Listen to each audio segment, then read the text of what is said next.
En la boda de mi hermana, me marcaron con una pulsera fosforescente. El acomodador murmuró: no tienes acceso al salón principal. Una de sus damas de honor se burló: solo los indispensables entran. Incluso su peluquero pasó. Caminé hacia la mesa de regalos, recuperé mi sobre con el cheque de $5,000 y dije: menos mal que esto tampoco era imprescindible. Entonces ella corrió tras de mí, gritando mi nombre frente a todos. Me llamo Tomás, tengo 29 años, y hasta el sábado pasado, sinceramente creía que era un buen hermano. No del tipo que busca reconocimiento, sino de esos que siempre están presentes, que ayudan sin hacer ruido, que evitan discusiones innecesarias. Pensaba que eso era lo normal entre familiares. Mi hermana, Clara, y yo solíamos llevarnos bastante bien. No éramos de contarnos absolutamente todo, pero sí lo suficiente como para que me enviara memes tontos de madrugada o me llamara cuando necesitaba ayuda para mudarse o lidiar con una de las clásicas manipulaciones emocionales de mamá. Cuando me contó que se había comprometido el año pasado, no dudé ni un segundo en ofrecerme a colaborar económicamente con la boda. Ella no me lo pidió, fui yo quien se ofreció. La notaba agobiada. El lugar del evento era carísimo y su prometido, Esteban, acababa de cambiar de trabajo. Recuerdo que le dije: déjame cubrir el DJ y quizás una parte de la decoración o las flores, lo que necesites. Lloró por teléfono. Hoy creo que no fue de emoción, sino de alivio. Esa misma semana le transferí $5,000, sin condiciones. Después de eso, apenas supe de ella. Se volvió más distante, lo que en su momento me pareció lógico: organizar una boda, mudarse, el nuevo empleo. Pensé que el silencio era fruto del estrés, pero poco a poco,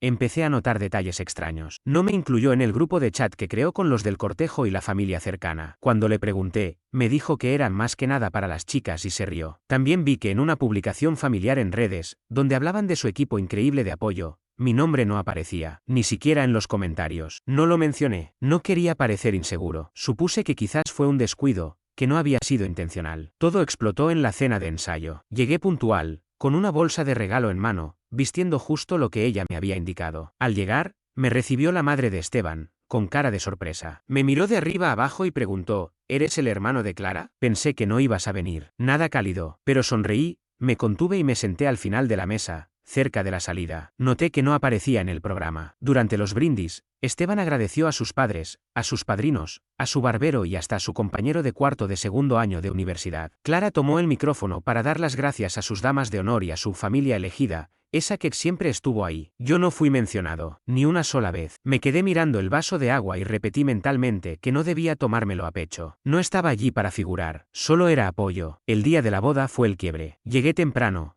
tal como Clara me había pedido. Iba vestido con un traje gris oscuro hecho a medida, comprado exclusivamente para ese día. El lugar era precioso: arcos de piedra, jardines amplios, sillas blancas alineadas entre rosas. Una mujer con auriculares y una carpeta me recibió en la entrada. ¿Tu nombre?, me preguntó. Se lo di. Sonrió con cortesía, hurgó en una caja plástica y me entregó una pulsera naranja fosforescente, como las que te dan en una bolera o en algún club de dudosa reputación. Parpadeé, confundido. ¿Esto para qué es?, pregunté. Ella respondió con tono mecánico: las pulseras naranjas son para quienes asisten solo a la ceremonia. El acceso a la recepción es exclusivo para quienes están en la lista interna. Me quedé inmóvil. Soy el hermano de la novia, le dije. Revisó su carpeta de nuevo. Aquí dice que no estás en la lista de recepción, replicó. Luego, como si eso lo suavizara, agregó: pero tienes un excelente asiento para la ceremonia. No supe cómo reaccionar. Pensé que tal vez era un error. ¿Había faltado llenar algún formulario? ¿Confirmar asistencia? Me hice a un lado y llamé a Clara. No atendió. Le escribí: y ya llegué. Me dieron una pulsera, no estoy invitado a la recepción. Nunca respondió. Intentando mantener la calma, me acerqué al área de asientos. Algunas personas notaron mi pulsera. Unos me miraron con curiosidad, otros evitaron el contacto visual. Alcancé a ver invitados con pulseras plateadas y moradas. Supuse que eran los importantes. Cerca del altar, la estilista de Clara charlaba con su antigua instructora de yoga. Ambas se tomaban selfies, riéndose con las pulseras plateadas en la muñeca. Yo ahí, parado, sintiéndome como un intruso, como si hubiese llegado a una fiesta que claramente no era para mí, a pesar de ser familia. Entonces escuché una risa burlona. Una de las damas de honor, una chica alta llamada Isabel, a la que siempre le tuve desconfianza, pasó cerca con una copa de champán. Le dijo a alguien, con la voz justo lo bastante alta para que la oyera: las pulseras son para los invitados no esenciales. Tú sabes, relleno de ceremonia. Se rió, y su acompañante también. Apreté la mandíbula y me di la vuelta. No iba a causar una escena. Me repetí que debía respirar, aguantar, y marcharme con dignidad. Pero entonces vi la mesa de los regalos. Estaba junto a una de las puertas del jardín, llena de cajas envueltas con papeles brillantes y sobres relucientes. Reconocí el mío de inmediato.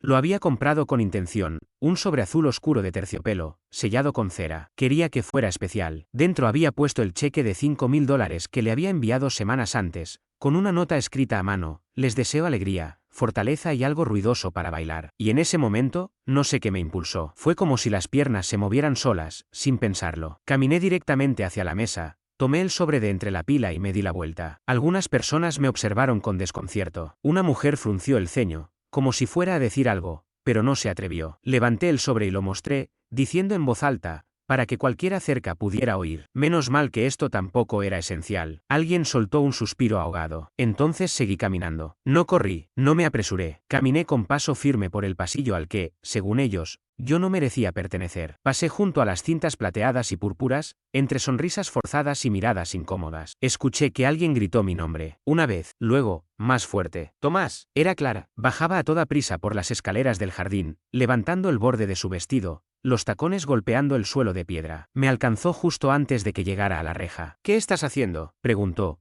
sin aliento. Le mostré el sobre. «Estoy recuperando algo que, según ustedes, no era importante». Su boca se abrió, luego se cerró, y volvió a abrirse. Vaciló antes de hablar. «No es lo que piensas». Solté una risa corta, extraña en mí, pero inevitable. «Es exactamente lo que pienso». Ella estiró el brazo y me sujetó la muñeca. No con fuerza, solo lo justo para que no diera otro paso. Noté cómo le temblaba ligeramente la mano. La tensión en su mandíbula era evidente. El maquillaje, perfectamente aplicado por la mañana, ya mostraba grietas en las comisuras de sus ojos. No creo que esperara que realmente me fuera, y mucho menos así, con el sobre en la mano. «Tomás, por favor», dijo ahora en un tono más bajo, mirando a su alrededor. Algunos invitados ya empezaban a murmurar. «Estás haciendo una escena». La miré con atención. La luz del atardecer resaltaba el encaje de su vestido. Todo era impecable. Clara siempre había soñado con una gran boda. Recordé cómo, de niños, recortaba imágenes de revistas de novias y las pegaba en un cuaderno que tituló algún día. En ese instante, parado al borde de su sueño hecho realidad, supe con certeza que me habían eliminado de su historia. Tal vez era una nota al pie, o un asterisco sin explicación. «No estoy haciendo una escena», le respondí con voz tranquila. «Solo me voy en silencio». «Eso es lo que hacen los invitados no esenciales, ¿no?». Ella hizo una mueca de dolor, pero no soltó mi brazo. «Fue idea de Esteban», dijo al fin. «Dijo que no podíamos costear una recepción grande para todos. Y por eso te di el dinero», interrumpí, levantando el sobre, «para que pudieras costearla». Abrió la boca de nuevo, pero se quedó callada. Vi algo en su mirada. ¿Culpa? ¿Frustración? No lo sé. Bajó la voz hasta casi un susurro. Él pensó que era mejor invitar solo a quienes forman parte de nuestra vida ahora, ¿sabes? Nuestro círculo más cercano. Esas palabras me golpearon con más fuerza de lo que imaginaba. ¿Y eso no incluye a tu hermano?, dije despacio. Su mano aflojó ligeramente la presión. «Tomás, por favor, estás exagerando». «Exagerando». Esa palabra, como si estuviera actuando. Como si fuera ridículo sentirme dolido por ser tratado como relleno de ceremonia. Solté su muñeca y guardé el sobre dentro de mi chaqueta. «Espero que la estilista dé un buen discurso», dije con frialdad. «Tal vez pueda agradecerle a la florista por haberte criado». Ella se quedó sin palabras. Su boca entreabierta no emitía sonido alguno. «Te di ese dinero porque te quiero», añadí, esta vez en un tono más suave, «porque creía que era parte de tu historia. Pero si todo lo que soy para ti es una billetera con tu mismo apellido, entonces no solo estás casándote con el hombre equivocado, te has convertido en la hermana equivocada». Ella se estremeció, como si mis palabras la hubieran abofeteado. Sabía que todos nos miraban, algunos por curiosidad, otros con incomodidad, y otros, con una especie de satisfacción morbosa, esperando que estallara el drama. Pero no les di ese gusto. La miré por última vez y caminé hacia el estacionamiento. El sol comenzaba a ponerse, proyectando sombras largas y doradas sobre el asfalto. Sentía cada paso más pesado que el anterior. Cuando llegué al auto, mi celular vibró en el bolsillo. Era un mensaje de mamá. «¿Qué acabas de hacer? Está llorando. Vuelve y discúlpate antes de arruinarle el día». Lo leí. Dejé que la pantalla se apagara. Volví a guardar el teléfono sin responder. Me senté en el coche un buen rato, observando cómo los demás invitados entraban al salón. Los esenciales. Escuchaba sus risas perderse en el aire. Imaginé los brindis, los bailes, el primer corte del pastel. Pensé en Clara mirando a su alrededor y notando mi ausencia. Tal vez, solo entonces, entendería lo que había perdido. Por un momento, sentí culpa, no por irme, sino por haber pasado tanto tiempo creyendo que era un privilegio estar incluido, cuando en realidad solo era útil mientras les convenía. Conduje hacia el atardecer con el sobre intacto en el asiento del acompañante. Esa noche, los mensajes no dejaron de llegar. Mi madre, Esteban, dos de las damas de honor, algunos furiosos, otros suplicantes. Uno intentó hacerme creer que todo había sido un malentendido, que Clara no quiso herirme, que debía hablar con ella en privado.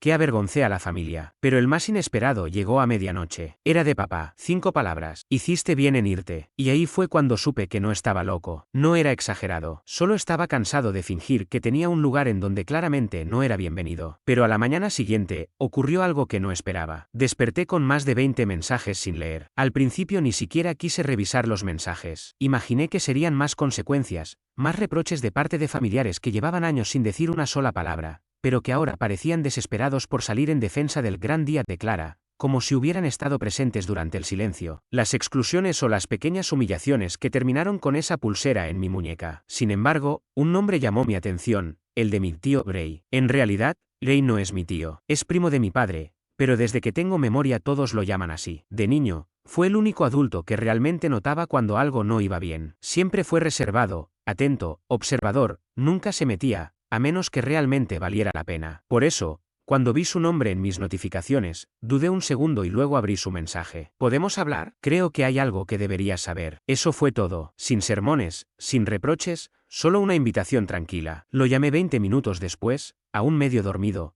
mientras el sol apenas comenzaba a asomarse. Su voz, tan firme y calmada como la recordaba, llenó el silencio de la habitación. Vi lo que pasó ayer, me dijo. Te vi marcharte con la cabeza en alto. Solo quería que supieras que no lo imaginaste. No fuiste demasiado sensible. No estabas equivocado. Tragué saliva. Me apretó la garganta escucharlo decir eso. Gracias, necesitaba oírlo. Lo supuse, respondió él. Por eso te llamo. Es sobre el dinero que le diste a Clara. No fue solo para el DJ, ¿verdad? Fruncí el ceño. No. Le transferí 5.000. Le dije que lo usara en lo que hiciera más falta. ¿Por qué? Day soltó el aire lentamente, como si le pesara lo que estaba a punto de decir. Tomás, ese dinero no se usó para la boda. Me quedé paralizado. ¿Cómo dices? Escuché a Esteban hablando con uno de sus padrinos. Al parecer, hace unos meses, Clara usó tu dinero para completar el pago inicial de su nuevo coche. No te lo dijo porque, según sus palabras textuales, Tomás nunca pregunta, solo da. Sentí un vacío en el pecho. Mi mente buscaba otra explicación. Cualquier alternativa menos esa. Ojalá fuera otra cosa, añadió él, como si pudiera leerme. Pero Esteban lo contó como si fuera gracioso, como si estuviera orgulloso de lo lista que fue. Me quedé en silencio, sin saber cómo reaccionar. Ese cheque me había costado esfuerzo. Acepté trabajos extra como freelance para reunir ese monto. Cancelé mi viaje a Madrid,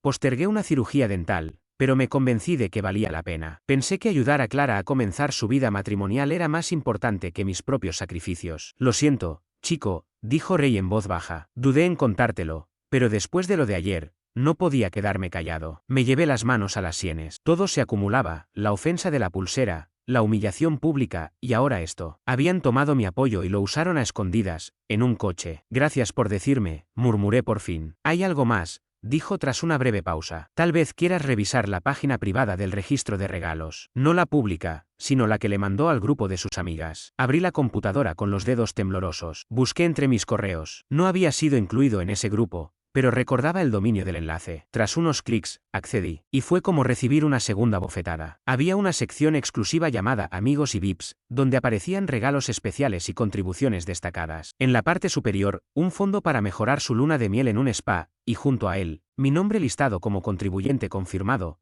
$5,000. Yo nunca autoricé eso, ni siquiera sabía que existía esa página. Usaron mi nombre como trofeo, como símbolo de apoyo para presumir frente a la familia de Esteban o para aparentar más respaldo del que realmente tenían. Me quedé mirando la pantalla por lo que pareció una eternidad. Entonces el teléfono vibró. Era Clara. Finalmente se dignaba a escribirme. ¿Podemos hablar? Siento que lo de ayer se salió de control. Se salió de control. Como si esto fuera un simple tropiezo. Como si hubiera derramado un vaso. Esto no fue un accidente. Fue deliberado. Fue oculto. Fue cruel. Y ni siquiera sabía por dónde empezar a responderle. No en ese momento. Lo único que tenía eran preguntas. Muchas. Y cuanto más pensaba, más claro veía que esto no se trataba solo de una boda. Era una acumulación. Cada vez que me trataron como la opción de repuesto. Cada vez que ofrecí ayuda y fui ignorado después. Cada vez que me convertí en un recurso, en un extra, en alguien prescindible. Porque si así me trataron frente a 100 personas, ni quiero imaginar lo que habrán dicho en privado. Y si Clara pensaba que iba a quedarme callado,